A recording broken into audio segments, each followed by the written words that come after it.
সপ্তাহের বাকি দিনগুলো যেরকমই কাটুক না কেন, রবিবারটা কিন্তু অন্যরকম কাটে। নমস্কার বন্ধুরা, আশা করি তোমরা সবাই ভালো আছো। প্রথমে যেরকম বললাম আজকে রবিবার, তার জন্য আমার উঠতে একটু দেরি হয়ে গেল আজকে।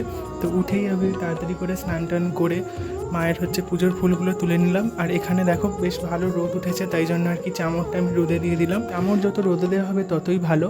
আর এখানে তোমরা দেখো মাকে রাজবেশে প্রস্তুত করে মাকে কেমন লাগছে অবশ্যই তোমরা জানাতে ভুলো না। মায়ের অপরূপ রূপের দর্শন করো, আর অবশ্যই কিন্তু কমেন্ট বক্সে জয় গুরু বাম জয় মাতারা লিখে তবেই। আর কি বিষয়ে তোমরা ভিডিও চাও সেটা কিন্তু অবশ্যই জানাতে ভুলো না। আমি জনমে জনমে জীবনে মরণে প্রাণনাথ হয়ো তুমি, কে আর বলিব আমি বধূ, কে আর বলিব আমি।